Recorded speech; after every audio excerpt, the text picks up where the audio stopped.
जय हिंद साथियों।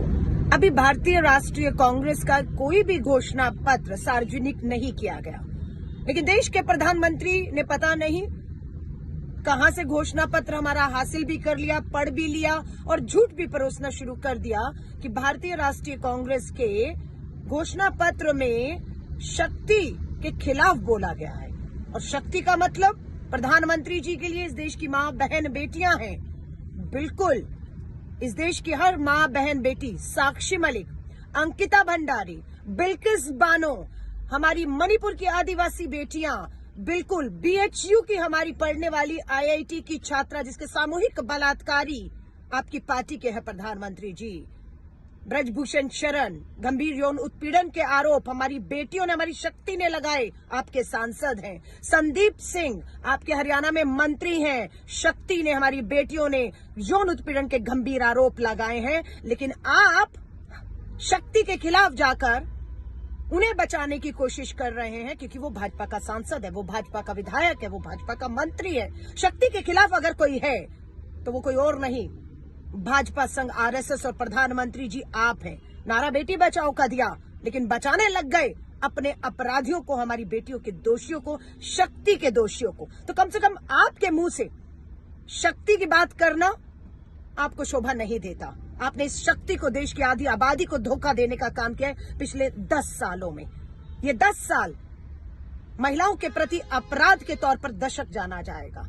इतिहास में इस दशक को महिलाओं के खिलाफ अपराध के तौर पर जाना जाएगा, और जिसके बचाव में, शक्ति के बचाव में नहीं, अपने अपराधी दोषियों, भाजपा के नेताओं के बचाव में आप पूरे 10 साल खड़े रहे हैं। ये देश माफ नहीं करेगा। बंद करिए गुमराह करना। मुझे मालूम है राहुल गांधी जी के भाषण से आप बौखलाए हुए हैं, क्योंकि निशाना आप पर था, आपकी सरकार पर था, जिन्होंने 10 साल इस देश के साथ अन्याय करने का काम किया है। और राहुल गांधी जी, उनकी यात्रा से जुड़ा हर मुद्दा इस देश के लोगों को, जवान हो, किसान हो, आदि आबादी, नारी, आदिवासी हो, इन सबको न्याय देने की बात करता है।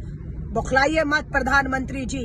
झूठे बयान देकर जिस पद पर आप बैठे हुए हैं, सोच रहे हैं कि झूठ की गंगा ऊपर से नीचे तक बहेगी। नहीं, वो मां गंगा भी, जो शक्ति का एक प्रतीक है, वो भी आपसे खफा और नाराज बैठी हुई है। ये आने वाले 2024 के चुनाव में आप भी देखेंगे, मां गंगा भी देखेगी, देश की आधी आबादी शक्ति भी देखेगी, और हम भी देखेंगे।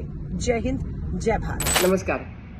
राहुल जी ने जो कल बयान दिया है और कल जब भाषण किया, उसके ऊपर आज सवालिया निशान पैदा किए जा गए हैं, और इससे स्पष्ट हो रहा है कि भारतीय जनता पार्टी किस तरह से चरमरा गई है, किस तरह से घबराई गई है। जब ये सवाल वो करते हैं, हमारे भी सवाल सुन लीजिए उसके ऊपर।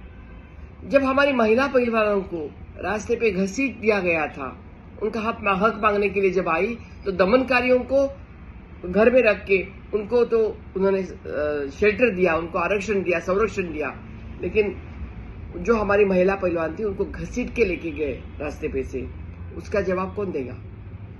जब हमारी उन्नाव, हाथरस हो, उन्नाव हो या कानपुर हो, वो जो घटनाएं घटी, हमने आवाज उठाना चाहा, लेकिन हमारा आवाज दबाने की कोशिश इन लोगों ने की, और आवाज दबाने की कोशिश करके उन्होंने वो घटना को ही दबा देने की कोशिश की। हमारी लड़कियों के ऊपर बलात्कार हुए। इतना ही नहीं तो कुछ लड़कियों को जलाया गया, किसने कितनों को मार दिया गया, उसके ऊपर भी कोई बोल नहीं रहा है।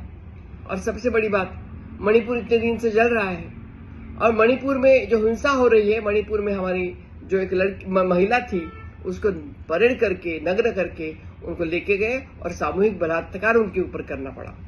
जब सत्य और असत्य की लड़ाई होती है तो हमेशा विजय सत्य का होता है, और ये सत्य और असत्य की लड़ाई है।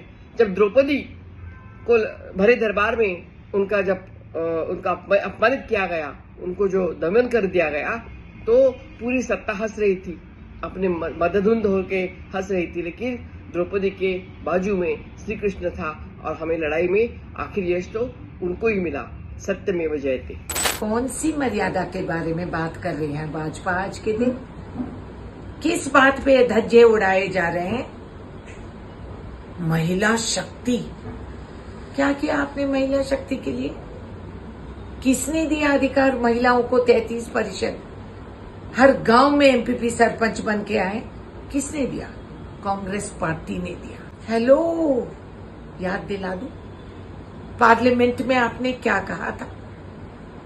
एक मर्यादा पुरुषोत्तम राम की जो पूजा करती थी, जिसको चाहती थी शूर्पणखा, उसको आप किस ढंग से बात किए थे? मेरे नाम किससे जोड़े थे आप? ये मर्यादा है। एक देश के प्रधानमंत्री पार्लियामेंट में आके इनसे सीनियरिटी की औरत को एक महिला का मर्यादा नहीं दे सके। एक ही नहीं, कईयों का। मणिपुर में जब मानभंग हो रहे हैं, क्या देश के प्रधानमंत्री ने बात किया? क्या भाजपा पार्लियामेंट में बहस की? क्या वहां कुछ कमेटी बना के आपने जाके देखा? उन महिलाओं से संपर्क किए? नहीं ना। फिर जो हरियाणा के हमारे मेडल विनर्स, तो देश की गरिमा गौरव को बढ़ाए थे, उनके साथ जो हो रहा था, उस आदमी को ये हटाए तक नहीं, जब तक पब्लिक में मातम नहीं हुई। किया कुछ नहीं, मेडल्स फेंक दे रहे थे गंगा में, मगर सरकार ने सर नहीं झुकाया। ये गरिमा है महिलाओं की तरफ। भाजपा सरकार और उनके मंत्रियां प्रधानमंत्री के इशारे पे जो नाचते हैं, इनको समझ में नहीं आई कि क्या हो रहा है। घर जाके अपने बीवियों के साथ और अपने बच्चों के साथ क्या तेवर करते हैं आप लोग? क्या दिखाते हैं कि पार्लियामेंट जाके महिलाओं का बेइज्जती करके बाहर आके छाती पीट पीट के बोलते हैं हम महिला का गरिमा करते हैं। रहने दो, अब की बार 400 पार रहने दो यार।